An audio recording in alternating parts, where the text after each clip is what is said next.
Assalamualaikum, selamat pagi semuanya. Nah, bertemu lagi ya dengan Ibu pada mata pelajaran ekonomi.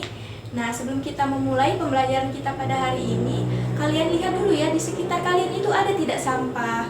Di kolong-kolong mejanya tolong dilihat dulu, jika ada tolong dibuang ya ke kotak sampah. Dan meja dan kursinya itu tolong diluruskan agar enak untuk dilihatnya. Nah, jika sudah, sebelum kita memulai pembelajaran kita pada hari ini, ada baiknya kita membaca doa terlebih dahulu. Nah, ketua kelas silakan pimpin doanya. Apa kabar kalian pada hari ini anak-anak? Semoga dalam keadaan sehat walafiat ya. Semoga kita selalu berada dalam lindungan Tuhan Yang Maha Esa. Nah, pada hari ini, sebelum memulai pembelajaran, ibu itu akan mengabsen terlebih dahulu ya. Hari ini siapa yang tidak hadir? Oh, Mira tidak hadir. Kenapa tidak hadir? Oh, sakit. Baiklah. Nah, hari ini kita itu akan belajar mengenai bank.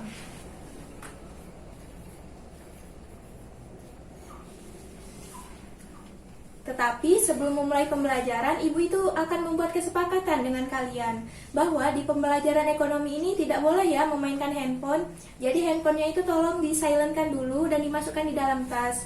Jika nanti ada yang ketahuan memainkan handphone, maka akan ibu sita ya nantinya handphonenya itu. Baik ya, kita langsung masuk saja ke materi yang pertama, yaitu pengertian bank.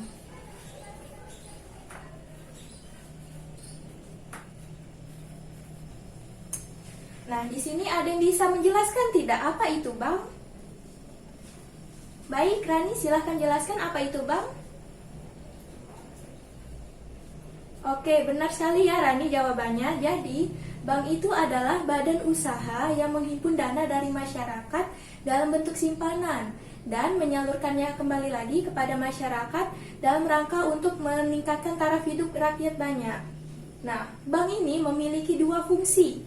Yang pertama itu sebagai penghimpun dana dari masyarakat.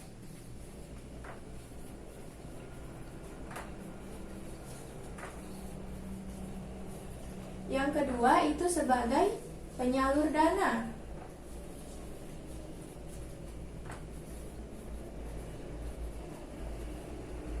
Nah, bank sebagai penghimpun dana di sini maksudnya bank itu menghimpun dana dari masyarakat dalam bentuk tabungan, deposito berjangka ataupun giro. Nah, bank di sini menjamin keamanan atas uang masyarakat tersebut dan bank ini memberikan sejumlah bunga terhadap dana tersebut. Nah, yang kedua itu adalah sebagai penyalur dana ke masyarakat. Nah, di sini maksudnya setelah menghimpun dana dari masyarakat, bank itu menyalurkan dana ke masyarakat dalam bentuk pinjaman ataupun kredit. Nah, kredit ini biasanya berbentuk kredit KPR, kredit KTA, dan sebagainya. Nah, materi selanjutnya itu adalah prinsip kegiatan usaha.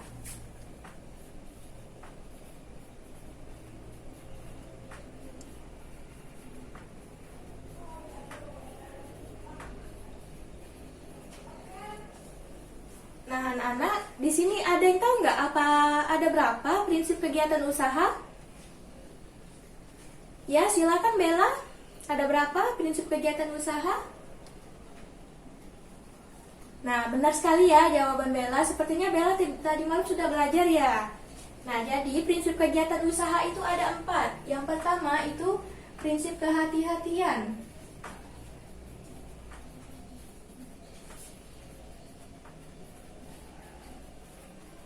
Yang kedua, prinsip kepercayaan.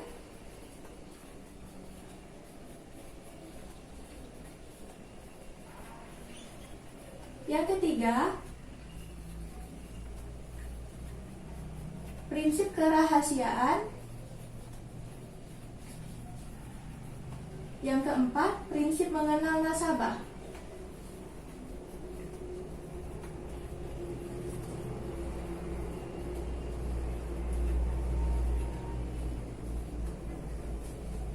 Nah, maksud dari prinsip kehati-hatian ini yaitu selalu bersikap hati-hati kepada para nasabah dalam pemberian kredit.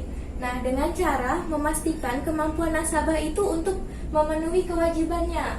Nah, yang kedua itu adalah prinsip kepercayaan. Nah, di sini pihak bank itu memberikan kepercayaan penuh kepada para nasabah dalam melunasi kreditnya. Nah, yang ketiga itu prinsip kerahasiaan. Nah, jadi data diri yang ada pada bank itu tidak akan diserahkan kepada pihak-pihak yang tidak bertanggung jawab. Nah, yang terakhir adalah prinsip mengenal nasabah. Nah, di sini pihak bank itu mengenali nasabah dengan cara mencari tahu alamat rumahnya di mana, pekerjaannya apa, dan penghasilannya berapa. Nah, materi kita yang selanjutnya itu adalah jenis-jenis bank. Nah, jenis bank itu berdasarkan kegiatannya.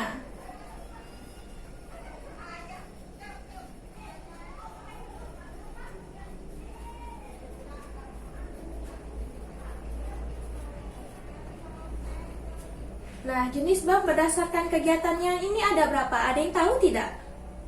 Nah, baik, Friska, ada berapa? Betul sekali ya jawaban dari Friska. Nah, bank berdasarkan jenis kegiatannya ini ada 4. Yang pertama itu bank sentral.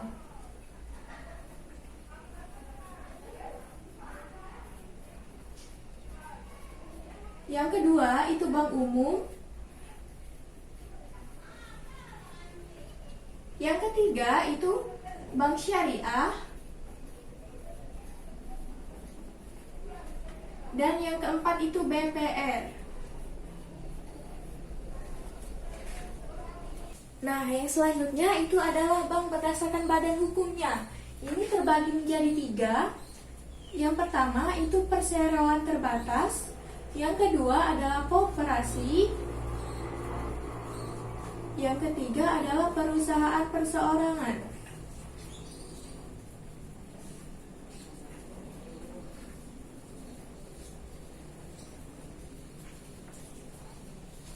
Nah, selain itu juga ada bank berdasarkan kepemilikannya.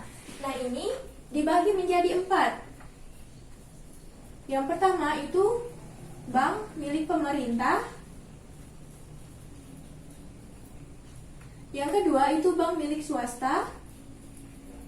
Yang ketiga itu bank campuran.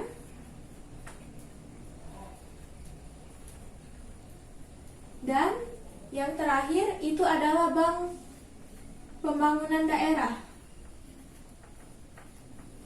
atau bank yang berada di daerah.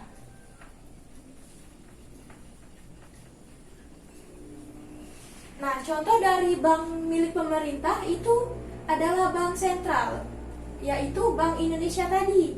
Nah, contoh dari bank swasta itu adalah BNI, dan contoh dari bank campuran itu Bank ANS Indonesia dan Pembangunan Daerah ini contohnya Bank DKI Jakarta. Nah, jika di wilayah kita itu namanya adalah Bank Sumsel Babel. Selanjutnya, Ibu akan menjelaskan mengenai produk perbankan. Nah, produk perbankan ini terdiri dari 2. Yang pertama itu adalah kredit pasif. Yang kedua adalah kredit aktif. Di sini ada yang bisa menjelaskan maksud dari kredit pasif dan kredit aktif ini? Ada yang bisa? Ya, silakan Desti. Baik ya, benar sekali jawaban dari Desti. Nah, seperti ini Desti sudah belajar ya tadi malam. Nah, jadi seperti apa yang dikatakan Desti tadi, bahwa kredit pasif ini adalah sejumlah aliran dana yang masuk ke bank. Nah, contohnya itu adalah giro maupun tabungan. Sedangkan kredit aktif ini adalah sejumlah aliran dana dari masyarakat yang digunakan untuk kegiatan produktif. Nah, contohnya itu adalah kredit rekening koran dan kredit dengan jaminan surat berharga. Bella, kenapa kamu pucat sekali? Kalau sakit ke UKS saja ya. Silakan Desti antar Bella terlebih dahulu. Nanti Desti balik lagi ya ke kelas.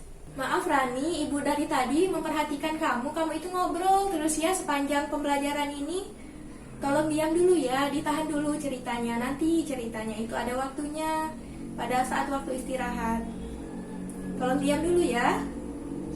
Selanjutnya, Ibu akan membagi kalian menjadi beberapa kelompok ya. Untuk Rani, itu sekelompok sama Rizky ya. Dan untuk Desti, itu sekelompok dengan Friska. Dan untuk Berlin, itu sekelompok dengan Sylvia. Dan untuk Raka, kelompok sama Rika ya. Nah, yang akan kalian diskusikan itu ialah terkait dengan pasar modal. Nah, diskusikanlah terkait dengan pengertiannya, fungsi, jenis, dan apa saja peran pasar modal itu dalam perekonomian. Nah, silakan sekarang bergabung dengan kelompoknya masing-masing. Sylvia, kamu lagi ngapain Sylvia? Oh, lagi main HP ya? Kan tadi udah ibu peringatin tadi sebelum mulai pembelajaran, kalau di pelajaran ibu nggak boleh ya namanya main HP ya.